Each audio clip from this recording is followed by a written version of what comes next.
La semana pasada, pues ustedes recordarán que el Señor nos permitió poder considerar lo que quiere decir la iglesia. Esto nosotros lo vimos en el Antiguo Testamento. ¿Sí recuerdan cómo se le llamaba a la iglesia en el Antiguo Testamento? Cajal, exactamente. Cajal. ¿Qué significaba cajal? Asamblea o congregación. Y en el Antiguo Testamento esa asamblea o esa congregación estaba literalmente reunida con los dos propósitos: atender y escuchar la voluntad de Dios y adorar al Señor. Era por los propósitos por los cuales esta palabra se usaba para dar a conocer que un pueblo estaba reunido para buscar, en este caso, la voluntad del Señor. También vimos que estos hombres eran convocados con un propósito. Este propósito también nosotros lo vimos dentro del Nuevo Testamento, en donde se utilizaba la palabra. ¿Sí recuerdan qué palabra en griego se usaba? Iglesia. Eclesia, ¿verdad? ¿Sí recuerdan cuál era su etimología? De eclesia, que era ek y kaleo, que quiere decir, en su unión de eclesia dicen llamar fuera, ¿verdad?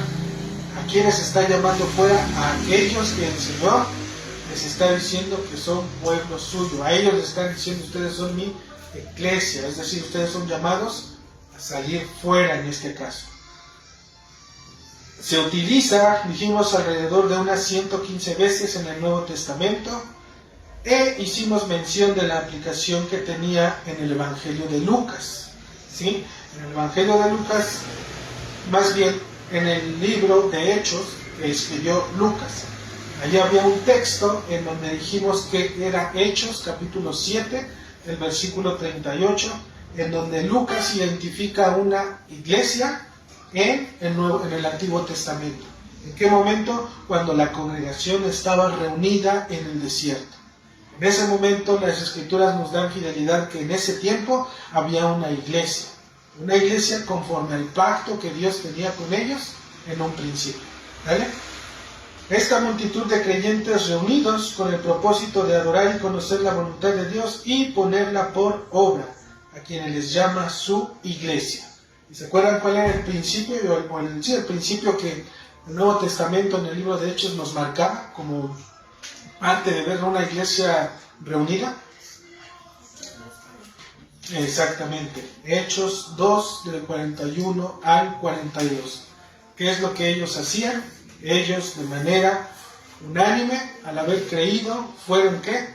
Bautizados. Y una vez que fueron bautizados, fueron añadidos. Y una vez que fueron añadidos, dice que participaban todos y perseveraban en la comunión de los apóstoles, de la enseñanza apostólica, en el partimiento del pan, en la comunión unos con otros y en las oraciones. Es decir, la iglesia, al reunirse de manera unánime, participa de cada una de estas cosas. ¿Sale? ¿A qué estamos llamados entonces como iglesia? ¿A tener comunión? A tener una comunión siempre en el Evangelio de Cristo. Y ahí es donde la iglesia da a demostrar que verdaderamente es parte del propósito de Dios. Entonces, hermanos, esta congregación de cristianos es representada en las Escrituras como un reino. La comunión de creyentes que han creído, han sido bautizados y caminan juntos con un mismo propósito y se han puesto de acuerdo, está representada en las Escrituras como un reino. Tal nombre nos va a llevar a pensar en tres elementos, porque el reino tiene elementos. Una nación tiene un gobierno, y en este caso el gobierno tiene elementos. ¿Okay? Entonces, los elementos que conforman precisamente al reino de Cristo son tres. ¿Cuáles son esos tres? El primero de ellos es que dentro del gobierno de Cristo debe de haber, ¿qué? Lo principal. Un gobernante, exactamente. Un rey o un gobernante. Para poder ser un reino y el reino de Cristo debe de haber un rey. Y en este caso, ¿quién va a ser? Cristo. Él es el que está a la cabeza. Él es el que está ahí, de frente, en la cabeza, ordenando y estableciendo todo lo que Él requiere para su propio reino. Ahora, Él es la cabeza. ¿Sobre quién va a reinar? Exactamente, porque un rey sin pueblo, como tal, no es rey, ¿verdad? Es gobernador, sí, pero ¿qué gobiernas? Si no hay dónde, ¿qué es lo que estés gobernando? Entonces, el segundo elemento para poder establecer el reino de Cristo en este mundo es tener un pueblo o súbditos, y en este caso son los creyentes, los cristianos, los que verdaderamente están siendo unidos al pueblo de Cristo. Y ahora, hermanos, hay una relación, tenemos un rey, tenemos un pueblo. ¿Cómo se van a relacionar estas dos partes? ¿Mediante qué se van a relacionar? ¿Cómo es que el rey va a gobernar sobre ellos? Mediante leyes, exactamente. Mediante leyes es que este gobernante, es decir, Cristo, va a gobernar sobre sus súbditos, que somos los cristianos, ¿cómo? A través de leyes. ¿Y cuál es la ley mediante la cual el Señor gobierna sobre nosotros? Su palabra, la Biblia. Ella es el estándar, ella es la regla de nuestra fe para que nosotros podamos entender que estamos siendo gobernados por la palabra de Dios. ¿Okay? Entonces, dentro de un gobierno, hermanos, por así llamarlo, tenemos al gobernante, a un pueblo, y esta relación va a estar unida o va a ser manifestada por leyes. ¿Sale? En este caso, si nosotros lo vemos así, es Cristo gobernando sobre los cristianos a través de su palabra, sobre el Evangelio. Ahora, es que mediante estos tres elementos es que el gobierno de Cristo ha de manifestarse en este mundo. ¿De qué manera se manifiesta el gobierno de Cristo en este mundo? A través de este reino. ¿Y este reino dónde debe de ser puesto? Más o menos ustedes, ¿dónde lo pueden ver, por así decirlo?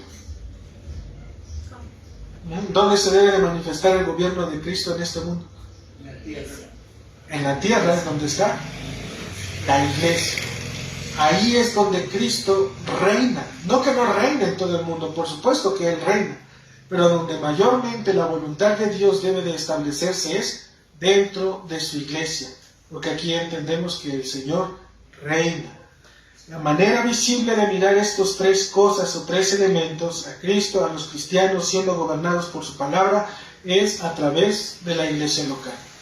Ahí es en donde realmente vamos a saber si hay una iglesia. ¿Okay? Si hay creyentes y creen en Cristo, obviamente, pero no hay, en este caso, la ley, es decir, la palabra de Dios que los esté rigiendo y que los esté gobernando y que sobre de ellos esté señoreando, aun cuando tenga todas estas características, hermanos, no puede ver una iglesia. ¿Sale? ¿Por qué? ¿Cristo es rey o no lo es? Así es sencillo. Ahora, ¿por qué les digo esto también? Porque Jesucristo en Juan capítulo 18, si pueden ir a Juan 18,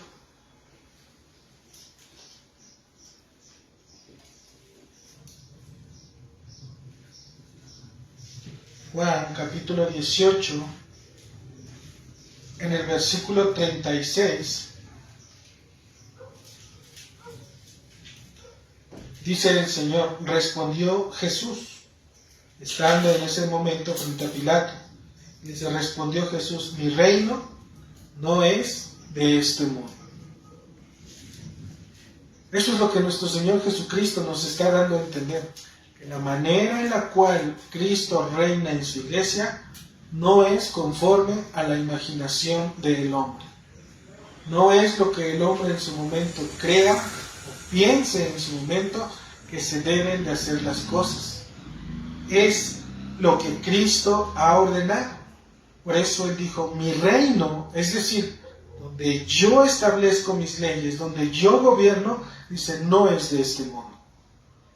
Él está en la eternidad, habita en la eternidad, y en esa eternidad Él gobierna junto a los suyos, a su pueblo. Pero a nosotros que estamos de este lado del mundo, hermanos, nos ha dado la luz o el entendimiento de poder saber que Cristo en este tiempo, hermanos, también reina en este mundo a través de su iglesia local. ¿Sale? Por eso dice, mi reino no es de este mundo. No es conforme a lo que el hombre crea, piense, se imagine, suponga, o establezca. Es Cristo, su palabra, gobernándonos para establecer lo que Cristo mismo ha dicho. Fuera de eso, hermanos, no hay mayor cosa que el reino de Dios. ¿Sale? Por esta razón es que el mundo y las mentes carnales no pueden entender que es un gobierno bíblico. Realmente, las iglesias o las personas que llegan a las iglesias creen que estando solamente una persona enfrente y estando otras personas sentadas y escuchando solamente la palabra de Dios, de esa manera es que están dentro de una iglesia. Pero hasta eso el Señor nos da las directrices para poder entender que se necesitan elementos. Y esos elementos son los que Él ha dicho en su propia palabra. Y este gobierno, hermanos, amparado por las Escrituras, obviamente, se va a volver difícil de creer y a veces intolerante, obviamente, ante los ojos de las personas. ¿Por qué creen? ¿Por qué creen que en su momento el reino, un gobierno establecido dentro de la iglesia local, puede volverse objeto de ser intolerante o no recibido en este caso? Por el pecado de las personas, porque de cierta manera pues no están siendo ministradas en ese aspecto. ¿Por qué otra razón creen que no puede ser recibido? Porque va contra las leyes de este mundo. Porque al tomar la Escritura y decir que se haga conforme a la Escritura, pues es totalmente decir a la persona, obviamente no se hace con esa intención, pero es decirle totalmente a la persona: hermano, gracias por tus aportaciones, por tus buenos comentarios, los buenos deseos que tienes, pero vamos a la Escritura. Y la Escritura debe de decir lo que tiene que decir. Y ahí inclusive uno, hermano, si uno no está correctamente interpretando y hay más luz en otro hermano, también guardamos silencio y en ese momento dejemos que la Escritura nos convenza. ¿Ok? Entonces, ¿qué normalmente no es bien recibido? Obviamente porque Cristo dijo: porque mi reino no es de este mundo. Reino, la manifestación de Cristo en su iglesia no es de este mundo, hermanos. Por eso cuando nos reunimos, normalmente entramos, por así llamarlo, en un mundo espiritual. En un mundo en donde solamente los ojos de aquellos que han sido abiertos por el Evangelio de Cristo son perceptibles y susceptibles ¿a qué? A las cosas espirituales, a lo que está sucediendo, a lo que está pasando. ¿Okay? Entonces, ¿qué pasaría? Pregunto, hablando en este contexto del gobierno, hermanos, ¿qué pasaría si la iglesia de Cristo se gobernara como el mundo lo hace? ¿Qué pasaría? ¿Ustedes qué creen que pasaría si la iglesia de Cristo se gobernara como el mundo lo hace? ¿Cómo gobierna el mundo? El mundo, ¿a quién pone enfrente?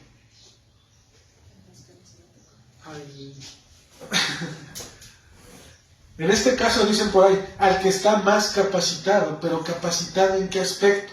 ¿No? O también puede poner a aquel que satisface mis propias demandas, hablando por ejemplo de los candidatos que luego andan por ahí, ¿no? ¿A quién más pone el mundo? Al que tiene el poder de tener las instalaciones, el lugar. Exactamente. Entonces, si la persona tiene bienes, tiene materiales, si el Señor le ha permitido poder enriquecerse, por así llamarlo, y tiene la capacidad de poder ofrecer al pueblo, entonces normalmente lo van a poner. Entonces, ¿qué pasaría si la iglesia fuese gobernada por este tipo de cuestiones? Entonces, literalmente, la palabra de Dios estaría siendo ¿qué? Desechada, sería puesta aparte. Es como decir: gracias Señor por todo lo que hiciste, te agradecemos y demás, pero estamos en el siglo XXI y en el siglo XXI hay nuevas cosas, hay nuevas experiencias. Eso sería diluir y rebajar el Evangelio. Sería literalmente tomar el Evangelio y adaptarlo a la vida de cada una de las personas que están dentro de la iglesia. El Evangelio, hermanos, no se diluye, El Evangelio no pierde su esencia, su poder, su espiritualidad, su poder transformador. El Evangelio no cambia y no muda conforme los tiempos. El Evangelio siempre se mantiene fiel, porque el que lo dio es fiel, hermanos. ¿Okay? Entonces, puedes imaginar cuáles serían las consecuencias si la iglesia fuese gobernada conforme al mundo y a las ideas del mundo. ¿Cuáles serían? ¿Hubiese consecuencias de ello? Sí.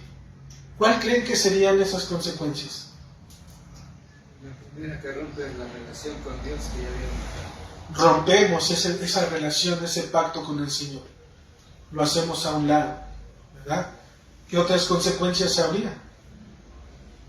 Pues dice que cuando rompimos el pacto, nos olvidamos de Él y nos olvidó de nosotros. También. Por cuanto no quisieron mi conocimiento, me lo despreciaron, dice, yo también me olvidaré de ustedes. ¿No? Estamos haciendo a un lado a Dios. Dios dice, perfecto, no quieren, entonces yo igual me aparto. No es que nos va a dejar, obviamente, hermanos, el Señor en Cristo hasta nuestros tiempos es misericordioso, ¿sí? Pero puede ser que en su momento algo que ya estaba firme, puede ser que en ese momento, por cuanto no se hicieron las cosas, vaya, obviamente, si nos íbamos a tardar, no sé, en la voluntad del Señor, 20 años, ahora nos va a dejar, no sé, 40 años allí, como el pueblo de Israel bajando, ¿no? Y yo creo que todos conocen esa parte en donde dice que cuando los hizo andar 40 años en el desierto, nada más los hizo andar, ¿qué? Rodeando el mismo lugar, y no se dieron cuenta en 40 años que andaban haciendo lo mismo, ¿verdad? Entonces, hay consecuencias, hermano. Por eso es que el gobierno en la iglesia tiene un propósito. ¿Cuál es ese propósito? Establecer ese fundamento que Cristo nos ha dado a través de sus apóstoles para con la iglesia. En el reino de Cristo, hermanos, dijimos, es su iglesia. Él es la cabeza y le ha placido dejar una forma de gobierno dentro de ella. Hay una manera, hermanos. Cristo como cabeza, pastores y diáconos y miembros como un pueblo de Dios, y también la palabra de Dios como ley para su pueblo. Esa es la manera en la cual Cristo lo ha dado. ¿Saben? ¿De qué manera sabemos que existía un tipo de gobierno en las Escrituras? Aquí es donde va a venir esa parte, hermano, porque aquí es donde obviamente las interpretaciones, algunos dicen que debe de ser de manera episcopal, otro de manera presbiteriana y otro de manera congregacional. ¿En qué creemos nosotros y cómo es que nosotros vemos las Escrituras para poder creer en lo que creemos? Hay que dar una razón para poder decir mi iglesia es gobernada bajo el gobierno de Cristo de esta manera. ¿Sale? Entonces, ¿de qué manera sabemos?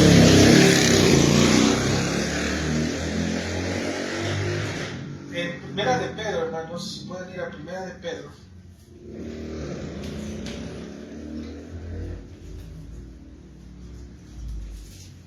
Acuérdense y tengan en mente ese modelo del Señor. Cristo la cabeza, pastores, diáconos, miembros, como siendo gobernados por la palabra de Dios, que es el Evangelio. Entonces, Primera de Pedro capítulo 5, ¿qué es lo que Pablo está rogando o está pidiendo a los ancianos?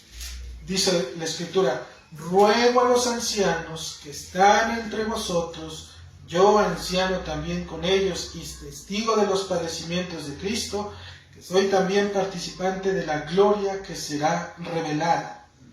Dice el 2, apacentar la grey de Dios. ¿Qué es lo que Pablo le está pidiendo a los ancianos de la iglesia? Pedro. ¿Qué es lo que Pedro les está rogando a estos ancianos, es decir, a estos pastores de las iglesias? Dice el versículo 2 que apacienten, ¿verdad? Dice, les ruego a los ancianos que están entre ustedes, yo también con ellos y testigo de los padecimientos de Cristo, que soy también participante de la gloria que será revelada, apacentar la grey de Dios. Eso es lo que le está diciendo Pablo, ¿sí? A los pastores de las iglesias. Pedro les está diciendo, pastores, apacienten a la grey de Dios. ¿Sale? Apacienten a la grey de Dios. ¿Acaso Pedro habla por su propia cuenta? ¿Le salió a Pedro decir, bueno, pues puedo decir que apacienten a la grey de Dios? ¿Es un mandato de quién? Del Señor. Porque el Señor mismo a nosotros nos apacienta a través de su palabra. Por lo tanto, aquellos que iban a quedar en la iglesia, el deber de ellos debería de ser también ser gobernados por Cristo, ellos como pueblo de Dios, y a través de su palabra, ¿qué? Cuidar y apacentar a la grey. Ese es el gobierno que el Señor está dando. Cristo sobre sus ministros en beneficio de su grey. Allá hay un modelo de gobierno, ¿ok? Por supuesto, hermanos, que Pablo no está hablando por su cuenta. Pablo habla inspirado por la obra del Espíritu Santo. Por tanto, el mandamiento es directo de Dios. Esto, hermanos, nosotros lo que vemos es gobierno de Dios. Pablo, inspirado por el Espíritu Santo, gobernado por Cristo, como pueblo de Dios, apacentando a la grey de Dios. Esto es gobierno dentro de las Escrituras. Dios instruyendo al pueblo mediante su palabra. En Hebreos, vemos otro ejemplo, hermanos, Hebreos, capítulo 13, en el versículo 8. Vemos este mismo principio. Dice la Escritura, Jesucristo es el mismo ayer y hoy y por los siglos. Jesucristo es el mismo ayer y hoy y por los siglos. Es decir, la manera en la cual el gobierno de Cristo no es para un cierto tiempo. No es solamente para una época en especial. Cristo dijo el mandato desde que estuvo en este mundo, los apóstoles lo recibieron, y ese mandato ahora lo que ellos hacen es establecer el principio del gobierno bíblico dentro de la iglesia. Si eso hubiese tenido vigencia, entonces los pastores por los cuales Pablo mandó a establecer en las iglesias solamente hubiesen durado ese tiempo, solamente un tiempo apostólico, y después de ahí ya no hubiesen existido como tal pastores. Pero vemos que ese principio está puesto que le escribe Pablo precisamente a Timoteo, le dice que tiene ganas de ir a verlo prontamente, porque él desea verlo. ¿Para qué? Para enseñarle cómo debe de conducirse en la casa de Dios, que es la iglesia de Dios vivo. Hay una manera, hermanos, de sabernos conducir. Nadie llega a la iglesia, yo creo que cada uno de ustedes lo conoce y lo sabe. No sé si, por ejemplo, Andy en la escuela. Ahí, Andy, cuando llegas a la escuela, no llegas a hacer así como dicen por ahí lo que tú quieres. Hay principios, hay normas, hay una manera en la cual la iglesia, la escuela, te da aviso que tienes que asistir en los horarios que ellos establecen. Tienes inclusive una materia, ¿no? Un horario en donde se te dice cada cuánto tiempo y qué materias vas a tomar. Inclusive están asignados los maestros para esas materias. No es que Andy llegue un día y dice, bueno, pues hoy es lunes, fin de semana, estoy un poco cansada, hoy llevo a la escuela a las 3. Y nada más, y es más, la clase, no sé, de matemáticas la voy a tomar no con esta profesora, sino con otra profesora. Y saliendo de ahí, ya me voy a ir a mi casa porque estoy cansado. No se puede así. ¿Por qué? Porque hay un principio que está puesto dentro de una institución, el cual los hombres deben de obedecer. Mayormente, hermanos, eso nosotros lo debemos de hacer en la iglesia de Cristo. Cristo nos dice de qué manera nosotros debemos de conducirnos, de qué manera debemos de identificarnos, de qué manera debemos de recibir, en este caso, el Evangelio, el reino de Dios. Entonces, hermanos, el Espíritu Santo a través de Pablo va a instruir al pueblo a poder someterse a aquellos que Dios ha puesto sobre ellos como sus pastores. ¿Sale? Como sus pastores, hermanos. Dice, respecto a esta manera, y esto, hermanos, también es gobierno, ¿vale? Respecto a esta manera en la que las Escrituras demuestran estos pasajes, hay un teólogo que se llama el doctor Wildron, y él dice, respecto a estos pasajes, dice, de este pasaje podemos deducir que dentro de la iglesia hay algunos cuyo deber es dirigir. Dentro de la iglesia hay unos que su deber es dirigir. Son los que desempeñan los oficios. Pero con la misma claridad vemos que hay otros en la iglesia cuyo deber es obedecer. Y estos son los súbditos del reino de Dios, es decir, los cristianos, los creyentes. ¿Qué es lo que nos está diciendo el autor? Simplemente nos está diciendo, dentro de una iglesia hay quienes Dios ha puesto algunos para dirigir conforme a mi palabra y otros están puestos para obedecer conforme a mi palabra. Y ahí es, hermano, donde vamos encaminándonos precisamente a esta enseñanza de poder entender nuestros papeles dentro de la iglesia. A esto también, hermano, se le conoce como gobierno. ¿Sale? ¿Por qué? Que es hasta lo que, ahora sí que hasta ahorita, hermanos, lo que hemos visto más o menos de qué trata el gobierno de la iglesia. Que hay una cabeza, que es ¿quién? Cristo. Que esta cabeza tiene un pueblo dentro de la iglesia. Y este pueblo tiene una cualidad. ¿Cuál es esa cualidad? Se somete, obedece. No porque ellos obviamente quieran y demás, es por causa del Evangelio, por causa de Cristo. Y una vez que ellos están siendo añadidos a este cuerpo, donde la cabeza es Cristo, ellos van a tener como máxima y suma dirección y en alta estima la palabra de Dios. Esta es la palabra de Dios. Porque de nada tendría caso tener la palabra de Dios si nos vamos a estar brincando la misma escritura. ¿Sí? Es como si te compraras, no sé, un auto. ¿Para qué es un auto? Tiene un propósito, tiene un fin. Te puede traer y te puede llevar. Pero que dijeras, me voy a comprar un auto, pero temo salir con él a la calle, entonces lo voy a dejar todo el día en casa para que no le pase nada. ¿Ese sería el propósito de ese auto? Por supuesto que no. Tiene un uso y ese uso se le debe de dar conforme a su propósito.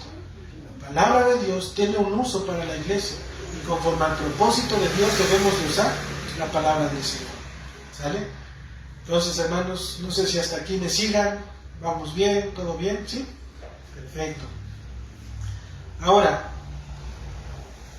¿qué es lo que pretendemos, hermano, con esta parte de poder decir que hay un gobierno?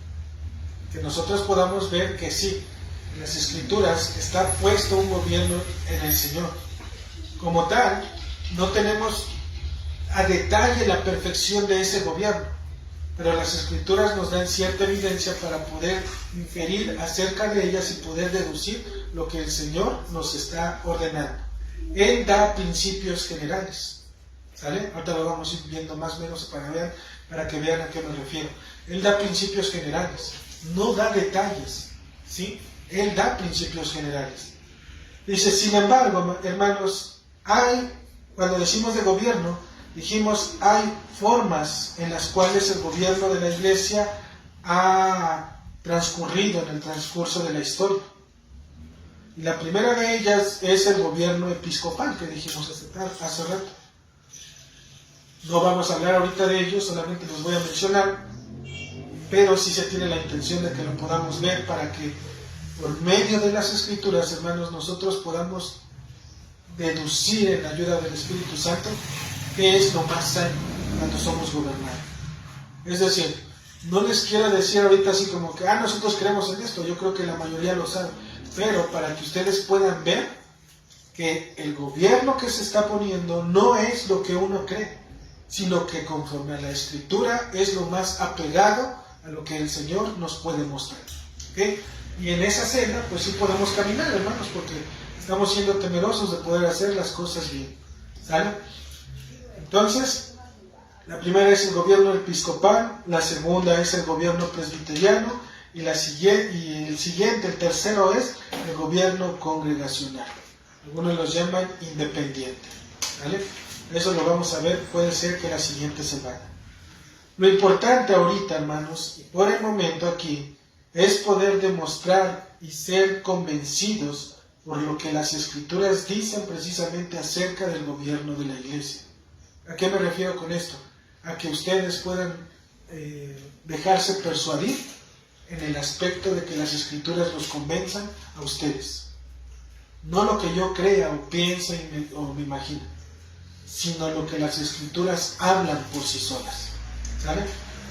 Algunas consideraciones, hermanos, que nosotros debemos de tener en cuenta, obviamente porque la Escritura misma nos las da a conocer, y porque, hermanos, nuevamente, la Escritura no nos da a detalle la manera en la cual nosotros debemos de establecer el gobierno.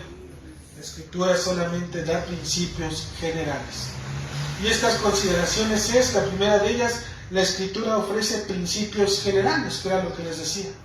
Esto es que no se adentra en los detalles en algunas cuestiones, puesto que está puesta para creyentes que se entiende que han nacido de nuevo. ¿Sí? ¿A qué me refiero con esto? Cuando nosotros decimos que que solamente se ofrecen principios generales y no se adentra en los detalles, es porque se entiende que las personas que están escuchando saben y entienden y conocen que es palabra de Dios. ¿Qué me corresponde a mí como creyente al poder estar indagando en la Escritura? Poder buscar que todos esos detalles que la palabra de Dios me ofrece en cuanto a los principios generales. Podemos mencionar y enumerar las manifestaciones del amor. Podemos mencionar a detalle las manifestaciones del amor. Todo lo que ocupa en este aspecto del amor del Señor en Cristo, no las podemos a detalle, hermanos, no las podemos tener. Pero hay algo, hermanos, que las Escrituras establecen. Y esto es, hermanos, que la Escritura nos dice: amarás a tu prójimo como a ti mismo. El Señor nos dice: amarás a tu prójimo como a ti mismo en estas condiciones. Y te empieza a desglosar todos y cada uno de los detalles. No lo hace. El principio general es: amarás. Amarás. Y en ese aspecto de amar, tú como creyente debes de hacerte la pregunta: ¿cómo es que debo de amar entonces? Y ahí es donde viene la tarea del creyente, en dependencia del Espíritu Santo y para la gloria de Dios, de poder estar indagando las Escrituras. ¿Sale? ¿Cuáles son los deberes de los hijos hacia sus padres, hermanos? Si nosotros miramos el texto de Efesios, ¿qué dice? ¿Qué dice? Honra a tu padre y a tu madre. Ese es el mandato. Un mandato o un principio general. ¿Sí? ¿Cuál es nuestra tarea? Indagar de qué manera, como hijo, debo de honrar a mis padres. Y ahí es donde debo de meterme un clavado a las Escrituras para ver qué es lo que dicen las Escrituras acerca de mí en mi posición de hijo. Porque el mandato está expreso: honrarás a tu padre y a tu madre. ¿Sale? El Señor quiere que lo hagas. Nuestro deber es honrarlos. ¿Sí? Por eso los judíos cuando le dijeron, mi ofrenda es en todo lo que pueda ayudarte, ellos estaban limitando totalmente, estaban cortando, mutilando el mandamiento que Dios estaba dando. El mandamiento es honrarlos, padre y a madre. Pero ellos estaban diciendo: honrar solamente cae en el aspecto de ¿qué? De darle lo que yo pueda darle a mis padres, y con eso está cumplido el mandamiento. Ellos estaban poniendo límites al mandamiento, cuando el mandamiento es de Dios y Dios es infinito, por lo tanto no tiene límites el mandato. ¿Sale? Cuando tratamos con el gobierno de la iglesia, la Escritura, hermanos, no se adentra, como ya lo mencionamos, en los detalles, pero sí establece el principio, ¿sale? Si nosotros vamos a los mandamientos y nos dice, no robarás, ¿qué podríamos decir solamente con no robarás? Inmediatamente nuestras mentes trabajarían en el aspecto de poder tomar algo que no me pertenece. Y hasta ahí se acaba el mandamiento y dices, yo nunca he robado. Pero el mandamiento va más allá. Porque otra vez eso sería mutilar el mandato de Dios. Entonces, hermanos, cuando se habla de gobierno, se habla de principios generales. ¿Ok? ¿Qué es lo que decía Pedro en 1 de Pedro capítulo 5? Les da un mandato a quienes, a los ancianos, a que apacienten la grey de Dios. Y en Hebreos nos habla de cristianos que deben de someterse ¿a quién? A sus pastores. Ancianos, apacienten la grey de Dios. Ese es el mandato de forma general. Ese es el principio. Pastores, apacienten a la grey de Dios. ¿Cuál es el deber del pastor? Apacentar. ¿Cómo los va a apacentar? Y aquí es en donde el pastor debe de ver de qué manera voy a apacentar a la grey de Dios. ¿Sí? De esa manera es que ahora Pedro nos está diciendo cómo es que debe de establecer este principio del gobierno de los ancianos hacia la iglesia. Y también en Hebreos dijimos, el mismo principio dice ahora los cristianos, creyentes, hermanos, obedezcan a sus pastores. ¿En qué debemos de obedecer a nuestros pastores? También hay que ver bajo qué principios la Escritura nos dice que nosotros debemos de someternos a nuestros pastores. Porque se supone que son nuestros pastores. Y si son nuestros pastores, entonces obviamente, si son en este caso ordenados, en el aspecto de la ordenación pastoral, quiere decir que entonces la iglesia hizo su tarea de poder establecer el principio. Por lo tanto, el poder someterme es poder, en este caso, obedecer. Poder es obedecerlos en todo lo que respecta en la santificación, en medio del Evangelio, en mi vida de la iglesia, en mi vida personal. Porque precisamente estos que Dios ha puesto para con nosotros son aquellos que velan por nuestras almas. ¿Sale? Ese detalle, hermanos, también es nuestro deber poderlo buscar dentro de las Escrituras. Y las Escrituras, un versículo aquí, otro versículo allá, un poquito de aquí y un poquito de allá, y al final se arma la doctrina, se arma lo que el Señor nos está mostrando. ¿Vale? Entonces, ¿cuál es otra de las consideraciones que debemos de establecer, hermanos? Es que al establecer estos principios generales, se corre el riesgo, obviamente, de tener diferentes interpretaciones. Y al tener diferentes interpretaciones, ¿qué deriva de eso? Tener diferentes aplicaciones. Si yo interpreto las Escrituras de una manera y lo pongo por obra, ¿sí? Ya estoy haciendo ese ejercicio que el Señor me está mandando. Pero si mi hermano interpreta las Escrituras de otra manera, su interpretación lo va a llevar a aplicarlo de otra forma. Entonces, ¿cuál es una de estas consideraciones? Es que se corre el riesgo de tener diferentes interpretaciones y diferentes aplicaciones. Y prueba de ello eran precisamente las formas de gobierno que hoy existen: episcopal, presbiteriano y el independiente o congregacional. ¿Sale? Hermanos que han estudiado las Escrituras, hombres preparados, teólogos formados realmente en la palabra de Dios, temerosos del Señor, han llegado a conclusiones en donde ellos dicen: al mirar las Escrituras, yo veo que el gobierno más bíblico en este caso es este. Y ellos, convencidos por las Escrituras, simplemente lo reciben, lo ponen por obra, lo practican en el temor al Señor. Se corre este riesgo entonces, hermanos. Aquí está precisamente la parte del carácter de la persona, ya que si se propone dentro de sus propios beneficios llevar a la iglesia bajo ciertas condiciones para sus propios propósitos, obviamente va a torcer las escrituras. Si yo quiero beneficiarme de la iglesia, ¿qué voy a hacer?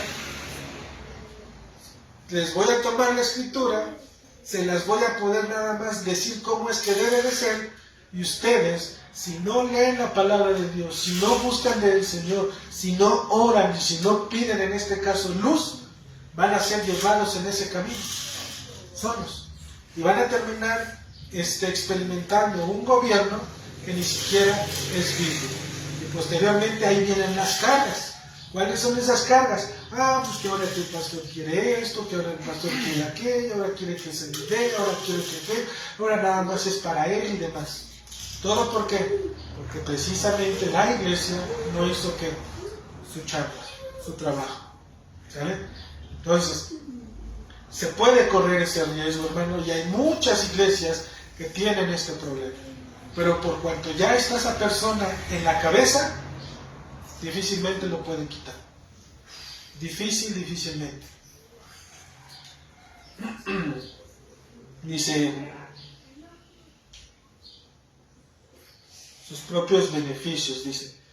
Mas si la iglesia, dice, no está acostumbrada, es lo que dijimos, mas si la iglesia no está acostumbrada a buscar la voluntad de Dios, obviamente va todo a perecer. La ventaja que se tiene es, hermanos, y en la cual nosotros descansamos, es que la escritura es perfecta. Perfecta y perfectísima y hermosa, bella. Porque toda ella se habla de principio a fin.